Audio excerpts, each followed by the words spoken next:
Hello, aujourd'hui on se retrouve pour un tutoriel poche sablon French en V et pas n'importe quel French, une French scintillante. Parfait pour cette saison et l'été qui approche, vous allez me dire. Nous allons aussi voir très rapidement le C-curve, mais une vidéo plus détaillée sera dédiée à cette technique.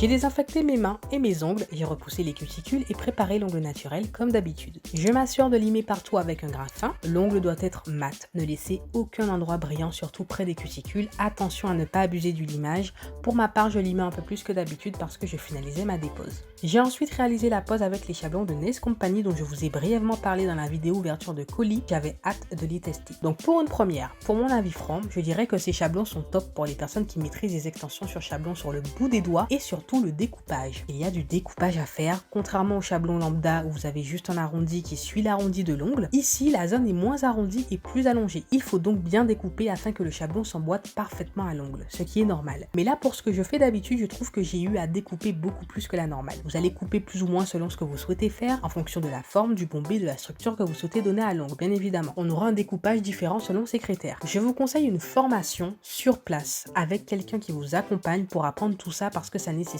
vraiment d'être accompagné et qu'on vous donne des détails précis. En vidéo, c'est compliqué, il y a énormément d'informations à donner et je trouve qu'il faut vraiment un contact physique, qu'on voit ce que vous faites, que l'échange soit direct pour vraiment recevoir les informations de façon efficace et pertinente. Surtout, ce qu'on veut, c'est des choses pertinentes. Une fois les chablons appliqués, j'applique mon primer sur l'ongle naturel. Si vous avez raté mon tutoriel sur comment réaliser une pose sur chablon, je vous conseille vivement d'aller la voir. Vous aurez davantage d'informations sur la construction qui peut se faire en plusieurs étapes. Voyez avec quelle façon de procéder vous êtes à l'aise. Pour ma part, pour cette pose, j'ai décidé d'accentuer le C-curve et donc j'ai décidé de réaliser ma construction en deux fois. Une première fois, je réalise l'extension, donc je crée la forme et la longueur.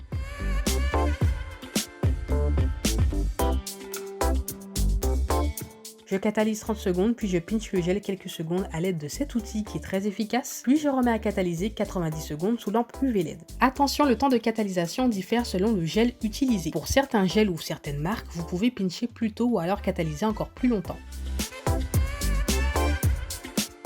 En pinchant, le C-curve est plus accentué et l'ongle est plus fin, plus élégant, le rendu est moins grossier et la pose est plus renforcée grâce à cette structure. Étant donné que l'ongle est moins plat, il y a encore moins de risque de casse, mais ça on le verra dans la vidéo spéciale C-curve. Pour éviter la casse au maximum, bien sûr, outre la structure de l'ongle, il faut que votre bombé soit bien réalisé, il faut qu'il soit présent et bien placé. Si vous avez raté mes deux vidéos sur le bombé, mais qu'est-ce que vous attendez? Allez vite les voir, je donne toutes les informations sur ce point. J'espère que vous avez compris. 1. Je découpe et je place mon chablon.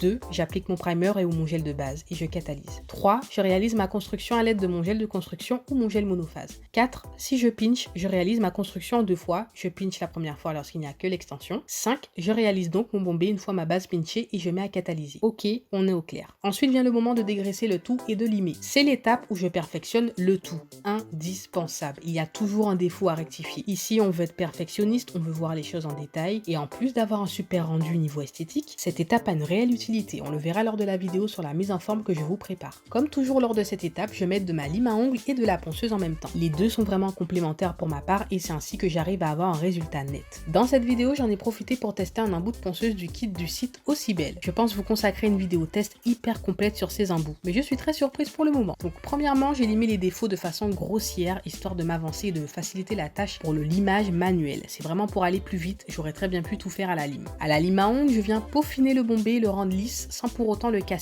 Je ne tiens jamais ma lime à plat. Je lime aussi près des cuticules avec un grain 180, attention, toujours le même grain que j'ai utilisé lors de ma préparation de l'ongle naturelle. Comme je l'ai dit dans un précédent tutoriel, je lime avec un gros grain au niveau du bord libre, au niveau du bombé, tout ce qui n'est pas proche des cuticules. En revanche, près des cuticules, j'utilise un grain fin pour ne pas me blesser. Attention à toujours utiliser un grain fin près des cuticules pour ne pas blesser. Vous devez limer au plus près des cuticules pour cette étape afin d'avoir un joli rendu et donc par la même occasion avoir une très belle repousse. Donc ayez les bons gestes mais surtout ayez le bon matériel pour ne pas faire de dégâts. Je lime ensuite la forme, je perfectionne mon carré qui était beaucoup trop large, je le resserre, je lime bien les parallèles. C'est vraiment ce qui va donner ce rendu net et fin sans pour autant casser le bombé. Je vais vous expliquer tout ça par la suite, ne vous inquiétez pas, c'est pour ça que je passe encore une fois très brièvement. Une fois le limage effectué, vient le moment intéressant, le sujet donc de la vidéo. Je me munis de mon gel de couleur Jamaica de la marque Ongle Access, c'est un vert néon magnifique. En vrai, il est encore plus beau, j'étais dégoûtée. En été, cette couleur mais elle fait fureur. J'ai hâte de la trouver en vernis semi-permanent. permanent. Pour réaliser la French, je me munis d'un pinceau liner fin, pas trop court, pas trop long. Pour tracer la French en biais, je prends comme repère le centre de mon ongle, puis je fais le lien avec les extrémités. Le tracé doit être droit et pas arrondi. Attention, il ne s'agit pas de faire un sourire comme une French classique. Vous devez tracer en biais. Prenez des repères. Par exemple, moi, ce que je me dis, c'est que je trace le côté d'un triangle. Pour cette French, je vais rajouter quelques millimètres de couleur au bord, mais vous pouvez très bien réaliser ce style de French en commençant directement sur le bord. J'espère que vous me suivez. Malheureusement, pour cette vidéo, je n'ai pas énormément d'images parce que pour réaliser cette French, il faut être super précis, se rapprocher au maximum. Et donc, la majorité du temps dans cette vidéo, je n'étais pas dans le champ, ce n'était pas correctement cadré. Je pense que vous avez les images de l'essentiel. J'ai de plus accentué l'explication avec les schémas comme d'habitude, donc j'attends vos retours sur Instagram, en story ou en DM. Ça me ferait hyper plaisir de voir vos résultats. Je vous conseille néanmoins de faire vos French avec des gels Special French ou des gels Paint qui sont des gels épais, des gels opaques. Le résultat sera beaucoup plus joli et vous n'aurez pas besoin d'appliquer 2 couches.